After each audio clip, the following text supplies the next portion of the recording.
হে ঈমানদারগণ, তোমাদের পূর্বে যাদেরকে কিতাব দেওয়া হয়েছে তাদের মধ্যে যারা এবং কাফেরদের মধ্যে যারা তোমাদের ধর্মকে উপহাসের পাত্র এবং খেল তামাশার পাত্র হিসাবে গ্রহণ করেছে, তাদেরকে তোমরা অভিভাবক রূপে গ্রহণ করো না।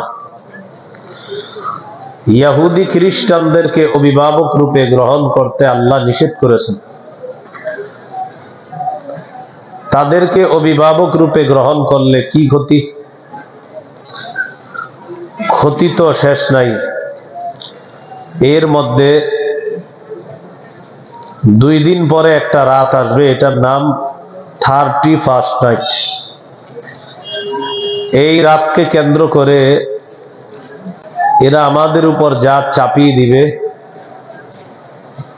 সেগুলো করে মুসলমান যারা ইসলাম ধর্ম পালন করে তাদের সভ্যতা এবং আদর্শ না। মৌলিক কয়েকটা ক্ষতির কথা বলি। 1 নম্বর, তাদের কালচার আমাদের উপর তারা চাপিয়ে দিবে। 2 নম্বর, নারীদেরকে 8-60 খাটো ছোট পাতলা পোশাক তারা চাপিয়ে দিবে। 3 নম্বর, শরীরে টেটু আঁকবে, উল্কি আঁকা। 4 নম্বর, নতুন বর্ষকে শুভেচ্ছা জানাতে গিয়ে রাতের বেলা আতশবাজি উঠাবে। 5 নম্বর, একদল ক্রিকেট খেলবে আর 2 পাশে 2টা বক্সে গান বাজতে থাকবে, খিচুড়ি পাকাবে, ফজরের আগে এগুলা খাবে, খেয়ে তাহাজ্জুদ পড়ে ঘুমায় যাবে।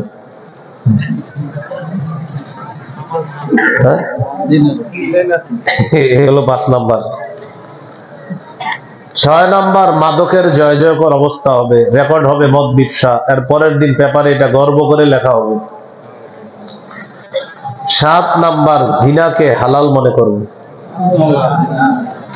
8 নম্বর, সম্পদের অপচয় করবে।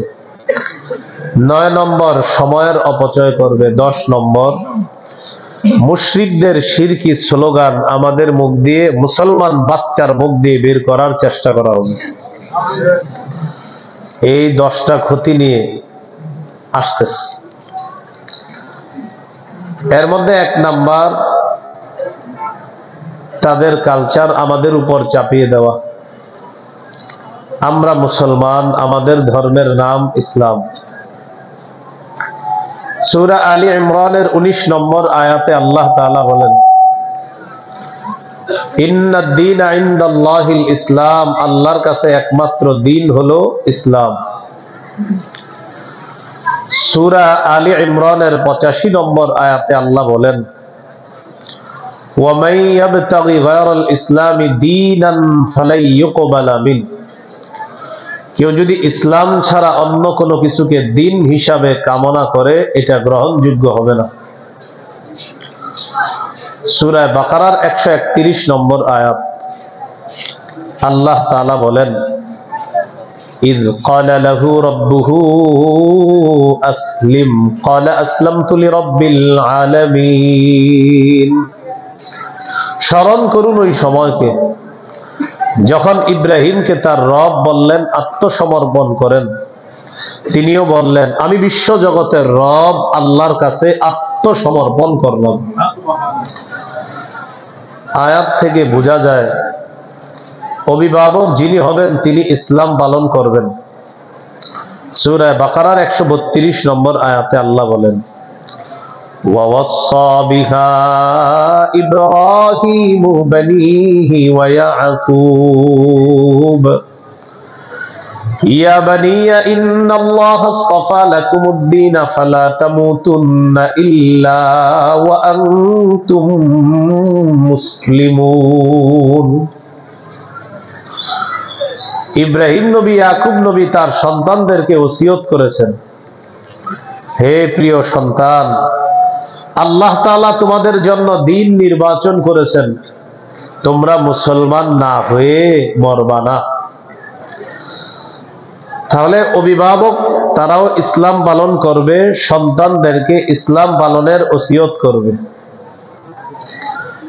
বিপরীত দিকে যদি ইসলামের পরিবর্তে কেউ অন্যদের কালচার গ্রহণ করে আবু দাউদের হাদিস 4031 নম্বর হাদিস। قال رسول الله صلى الله عليه وسلم من تشبه بقوم فهو منهم। রাসূলুল্লাহ সাল্লাল্লাহু আলাইহি সাল্লাম বলেন, যে ব্যক্তি কোন সম্প্রদায়ের সাদৃশ্যতা অবলম্বন করলো সে তাদেরই অন্তর্ভুক্ত হয়ে গেল। এই গেল 1 নাম্বার। 2 নাম্বার, পাতলা পোশাক, খাটো পোশাক, ছোট পোশাক, আটশাট পোশাক। এই পোশাক আমাদের মুসলিম তরুণীরা গায়ে পরবে আর বলবে আমার পোশাকের স্বাধীনতা, আমার যা মন চায় আমি তা পরবো। কিসের স্বাধীনতা? পোশাকের। ইসলামে পোশাকের নীতিমালা আছে। সূরা আরাফের 26 নম্বর আয়াতে আল্লাহ বলেন, ইয়া বানি আদম কদ আনজালনা আলাইকুম লিবাসান ইউয়ারি সাওআতিকুম ওয়া রিশা। হে আদম সন্তান, আমি তোমাদেরকে পোশাক দিলাম, যেই পোশাক তোমাদের সতর ঢেকে রাখবে এবং সৌন্দর্যতার কারণ, এই সৌন্দর্যতার জন্য তোমাদেরকে পোশাক দান করলাম। ওয়ালিবাসুত তাকওয়া যালিকা খায়র। আল্লাহ তাআলা বলেন তাকওয়ার পোশাক সর্বোত্তম পোশাক। আয়াত দ্বারা বোঝা যায় ইসলামে পোশাকের কতটা গুরুত্ব।